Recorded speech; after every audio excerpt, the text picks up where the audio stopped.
Hello friends, आज हम discuss करेंगे acid base strength and hardness and softness के बारे में। मींस कोई भी एसिड हार्ड होता है या सॉफ्ट होता है, या कोई भी बेस हार्ड होता है या सॉफ्ट होता है। अब देखिए, किसी भी एसिड की एसिडिक स्ट्रेंथ की बात करें तो वो हार्डनेस और सॉफ्टनेस से रिलेटेड नहीं होती है। इसी तरह से बेस की बात करें तो उसकी जो बेसिक स्ट्रेंथ है वो हार्डनेस और सॉफ्टनेस से रिलेटेड नहीं होती है। अब इसको हम एग्जाम्पल से समझते हैं। देखिए, अगर हम हाइड्रोक्साइड आयन और फ्लोराइड आयन की बात करें तो ये दोनों हार्ड बेस की कैटेगरी में आते हैं, लेकिन हाइड्रोक्साइड आयन की जो बेसिक स्ट्रेंथ है वो फ्लोराइड आयन से ज्यादा होती है। इसी तरह से सल्फाइड आयन और ट्राई इथाइल फॉस्फीन की बात करें तो ये दोनों सॉफ्ट बेस की कैटेगरी में आते हैं, लेकिन ट्राई इथाइल फॉस्फीन जो है वो सल्फाइड आयन के कंपैरिजन में ज्यादा बेसिक होता है। तो हम कह सकते हैं बेसिक स्ट्रेंथ और हार्डनेस और सॉफ्टनेस में कोई रिलेशनशिप नहीं होती है। इसी तरह से एसिड की बात करें तो एसिडिक स्ट्रेंथ और हार्डनेस और सॉफ्टनेस में भी कोई रिलेशनशिप नहीं होती है। अब देखिए, कई रिएक्शंस ऐसी होती हैं जो कि लेफ्ट टू राइट प्रोसीड होती हैं, लेकिन उनको हम HSAB प्रिंसिपल के बेसिस पर एक्सप्लेन नहीं कर सकते, क्योंकि इन रिएक्शंस में जो प्रोडक्ट बनते हैं वो हार्ड हार्ड या सॉफ्ट सॉफ्ट इंटरेक्शन की वजह से नहीं बनते हैं। या हम कह सकते हैं इन रिएक्शन में जो प्रोडक्ट बनते हैं वो हार्ड सॉफ्ट या सॉफ्ट हार्ड इंटरेक्शंस की वजह से बनते हैं।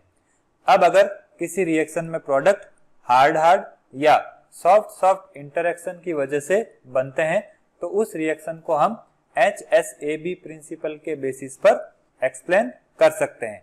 और अगर किसी रिएक्शन में बनने वाला प्रोडक्ट हार्ड सॉफ्ट या सॉफ्ट हार्ड इंटरेक्शंस की वजह से बनता है तो उन रिएक्शंस को हम HSAB प्रिंसिपल के बेसिस पर एक्सप्लेन नहीं कर सकते। तो हम इस तरह की रिएक्शंस को एसिडिक स्ट्रेंथ या बेसिक स्ट्रेंथ के बेसिस पर एक्सप्लेन कर सकते हैं। जनरली स्ट्रॉन्ग बेस क्या करता है, वीक बेस को रिप्लेस कर देता है। इसी तरह से स्ट्रॉन्ग एसिड की बात करें तो वो वीक एसिड को रिप्लेस कर देता है। अब यहाँ पर हम कुछ ऐसे रिएक्शंस के एग्जाम्पल लेंगे जिनको हम HSAB प्रिंसिपल के बेसिस पर एक्सप्लेन नहीं कर सकते, लेकिन बेस की रिलेटिव बेसिक स्ट्रेंथ के बेसिस पर उन रिएक्शन को हम एक्सप्लेन कर सकते हैं। सबसे पहला एग्जाम्पल लेते हैं सल्फाइड आयन और HF के बीच की रिएक्शन का।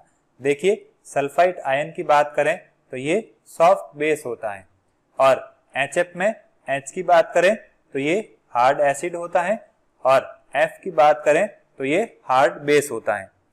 अब अगर हम HSAB प्रिंसिपल को कंसीडर करें तो इसमें जो प्रोडक्ट बनता है वो हार्ड और सॉफ्ट के कॉम्बिनेशन से बनता है। तो ये बनने वाला प्रोडक्ट HSAB प्रिंसिपल को फॉलो नहीं करता है, तो हम इस रिएक्शन को HSAB प्रिंसिपल के बेसिस पर एक्सप्लेन नहीं कर सकते। तो इसके लिए हम इस रिएक्शन में जो बेस पार्टिसिपेट कर रहे हैं उनकी बेसिक स्ट्रेंथ को कंपेयर करेंगे। देखिए, सल्फाइड आयन की बात करें तो ये क्या है, स्ट्रॉन्गर बेस है, और HF में F की बात करें तो ये वीकर बेस है। तो जैसा कि मैंने बताया है, स्ट्रॉन्गर बेस क्या करता है, वीक को रिप्लेस कर देता है। तो इस रिएक्शन में सल्फाइड आयन क्या करेगा, इस फ्लोराइड आयन को यहाँ से रिप्लेस कर देगा। तो यहाँ पर जो प्रोडक्ट बन रहा है उसको हम बेस की रिलेटिव बेसिक स्ट्रेंथ के बेसिस पर एक्सप्लेन कर सकते हैं।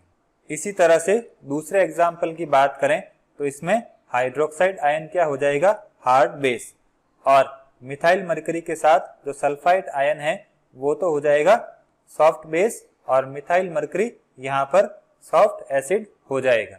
अब इन दोनों की रिएक्शन से जो प्रोडक्ट बन रहा है उसमें सॉफ्ट और हार्ड का कॉम्बिनेशन बन रहा है, तो इस रिएक्शन को हम HSAB प्रिंसिपल के बेसिस पर एक्सप्लेन नहीं कर सकते। लेकिन अगर इन दोनों बेस की रिलेटिव बेसिक स्ट्रेंथ की बात करें तो हाइड्रोक्साइड आयन जो है वो सल्फाइड आयन के कंपैरिजन में स्ट्रॉन्ग बेस होता है। तो स्ट्रॉन्ग बेस या हाइड्रोक्साइड आयन क्या करेगा, वीक बेस या सल्फाइड आयन को यहां से रिप्लेस कर देगा। तो इस रिएक्शन को हम बेस की रिलेटिव बेसिक स्ट्रेंथ के बेसिस पर एक्सप्लेन कर सकते हैं।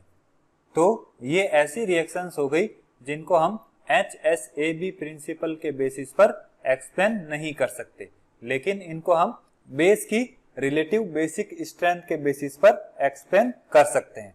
अब ऐसी रिएक्शंस का एग्जांपल लेते हैं जिनमें स्ट्रेंथ और हार्डनेस सॉफ्टनेस दोनों को कंसीडर किया जाता है।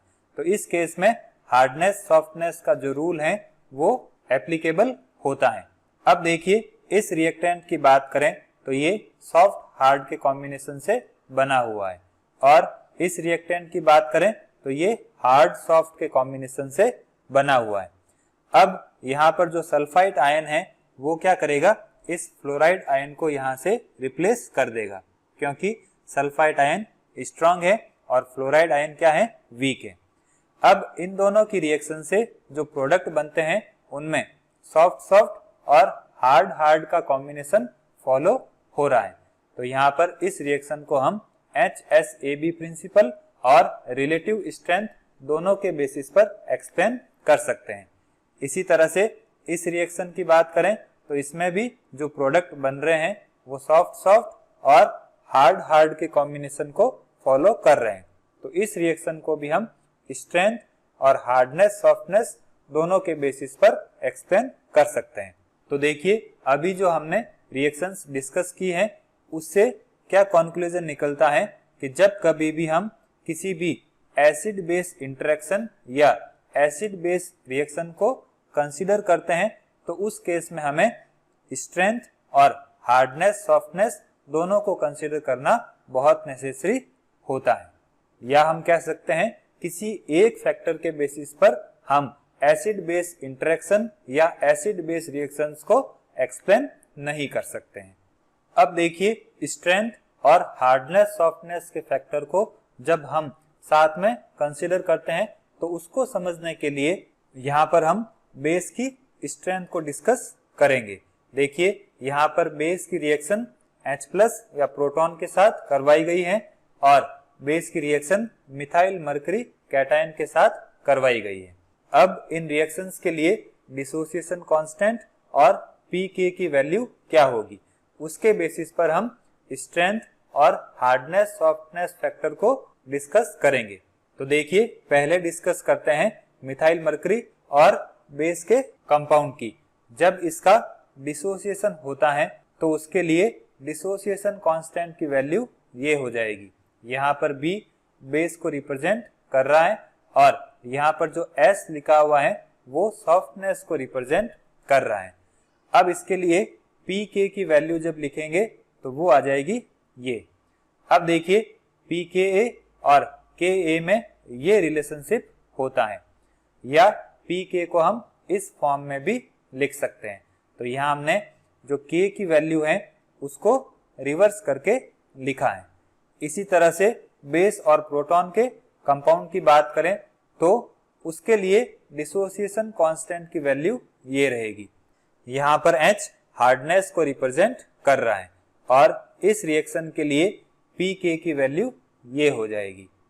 अब देखिए यहाँ पर जो बेस है वो मिथाइल मरकरी या प्रोटॉन दोनों में से किसके साथ स्टेबल कॉम्प्लेक्स बनाता है, तो उसके लिए हमने यहाँ पर दोनों रिएक्शन के लिए pK की वैल्यू लिखी है। अब इस इक्वेशन की बात करें तो यहाँ पर देखिए pK की वैल्यू जो है वो इस कंपाउंड के डायरेक्टली प्रोपोर्शनल है। मींस pK की वैल्यू जितनी ज्यादा होगी ये कंपाउंड उतना ही स्टेबल होगा। अब यहाँ पर इस रिएक्शन की बात करें तो जब बेस मिथाइल मरकरी कैटायन के साथ स्टेबल कंपाउंड बनाता है तो उसका मतलब क्या होगा, यहाँ पर जो बेस है वो सॉफ्ट होगा, क्योंकि मिथाइल मरकरी कैटायन क्या है, सॉफ्ट है। और HSAB कंसेप्ट के अकॉर्डिंग जब सॉफ्ट सॉफ्ट एक दूसरे के साथ इंटरेक्शन करते हैं तो बनने वाला कंपाउंड स्टेबल होगा। इसी तरह से दूसरे रिएक्शन की बात करें तो यहाँ पर जब pK की वैल्यू बढ़ेगी तो ये कॉम्प्लेक्स क्या होगा, स्टेबल होगा। अब यहाँ पर इस H की बात करें तो ये क्या है, हार्ड है। तो जब इन दोनों के बीच का कॉम्प्लेक्स स्टेबल बनेगा तो उसका मीनिंग क्या होगा, यहाँ पर जो B है वो भी क्या होगा, हार्ड होगा। तो यहाँ पर हम कह सकते हैं जो बनने वाला कॉम्बिनेशन है वो हार्ड हार्ड का होगा। अब इसको इस टेबल से समझते हैं। देखिए, अगर हम सल्फाइड आयन की बात करें तो ये मिथाइल मरकरी और प्रोटॉन दोनों के साथ स्ट्रॉन्ग इंटरेक्शन शो करता है, लेकिन अगर इन दोनों वैल्यूज को हम कंपेयर करें तो ज्यादा वैल्यू किसके लिए आ रही है, मिथाइल मरकरी कैटायन के लिए। और मिथाइल मरकरी कैटायन क्या होता है, सॉफ्ट होता है। तो यहाँ पर सल्फाइड आयन इसके साथ ज्यादा स्टेबल कंपाउंड बना रहा है, तो इसका मतलब क्या होगा, सल्फाइड आयन खुद क्या होगा, सॉफ्ट होगा। इसी तरह से अगर हम फ्लोराइड आयन की बात करें तो फ्लोराइड आयन के लिए जो वैल्यूज हैं वो दोनों के लिए कम आ रही है, लेकिन फिर भी अगर हम कंपेयर करें तो H+ के साथ इसकी pK की वैल्यू ज्यादा आ रही है। तो यहाँ पर H+ क्या होता है, हार्ड होता है। तो हम कह सकते हैं H+ हार्ड है तो फ्लोराइड आयन भी क्या होगा, हार्ड होगा। अब अगर हम हाइड्रोक्साइड आयन की बात करें तो हाइड्रोक्साइड आयन जब मिथाइल मरकरी कैटायन के साथ कंपाउंड बनाता है तो उसके लिए pK की वैल्यू ये आती है, और अगर H+ के साथ कंपाउंड बनाता है तो pK की वैल्यू ये आती है। ज्यादा वैल्यू किसके साथ आ रही है, H+ के साथ। तो हम कह सकते हैं जो हाइड्रोक्साइड आयन है वो क्या होगा, हार्ड होगा। तो इस तरह से हम हार्डनेस और सॉफ्टनेस को डिटरमाइन कर सकते हैं। अब देखिए, अगर हम इनहेरेंट एसिडिटी और हार्डनेस सॉफ्टनेस फैक्टर की बात करें तो इसकी इंपॉर्टेंस को हम इरविंग विलियम सीरीज और कुछ किलेट्स के बेसिस पर एक्सप्लेन कर सकते हैं। यहाँ पर जो किलेट्स हैं उनमें जनरली जो डोनर एटम्स हैं वो ऑक्सीजन, नाइट्रोजन या सल्फर होंगे। अब देखिए, इरविंग विलियम सीरीज की बात करें तो इस सीरीज में कुछ मेटल आयन के लिए स्टेबिलिटी कांस्टेंट की वैल्यू का ऑर्डर डिस्कस किया गया है, या हम कह सकते हैं उनके लिए log k की वैल्यू का ऑर्डर डिस्कस किया गया है। यहाँ पर अगर हम बेरियम +2 से लेकर कॉपर +2 की बात करें, लेफ्ट टू राइट जाने पर स्टेबिलिटी कांस्टेंट की वैल्यू इंक्रीज होती है। मींस यहाँ पर जो इंक्रीजिंग स्टेबिलिटी का ऑर्डर है वो उस मेटल आयन की इंक्रीजिंग इनहेरेंट एसिडिटी को रिप्रेजेंट कर रहा है।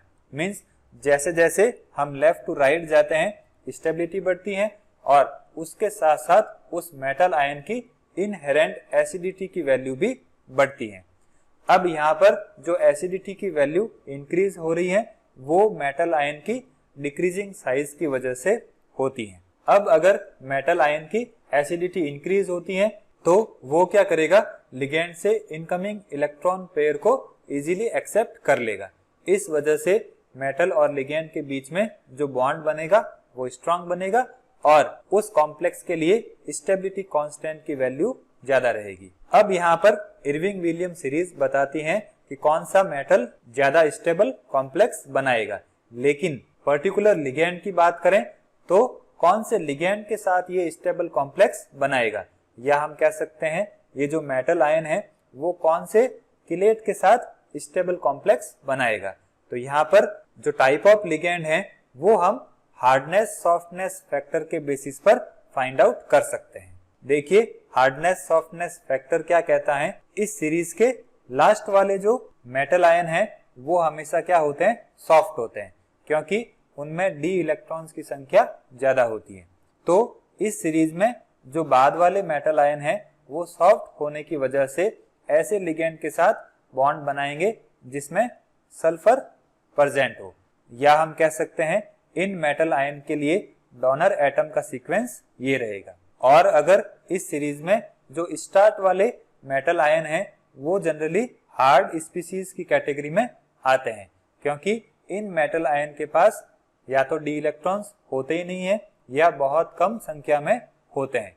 तो इस तरह के मेटल आयन ऐसे लिगेंड्स के साथ बॉन्ड बनाएंगे जिनमें डोनर एटम्स ये हो, मींस ऑक्सीजन वाले किलेट लिगेंड के साथ ये स्टेबल कॉम्प्लेक्स बनाएंगे। तो इस तरह से कौन सा मेटल आयन स्टेबल कॉम्प्लेक्स बनाएगा उसको तो हम इरविंग विलियम सीरीज के बेसिस पर फाइंड आउट कर सकते हैं, लेकिन वो मेटल आयन किस तरह के किलेट लिगेंड के साथ बॉन्ड बनाएगा उसको हम हार्ड सॉफ्ट फैक्टर के बेसिस पर एक्सप्लेन कर सकते हैं।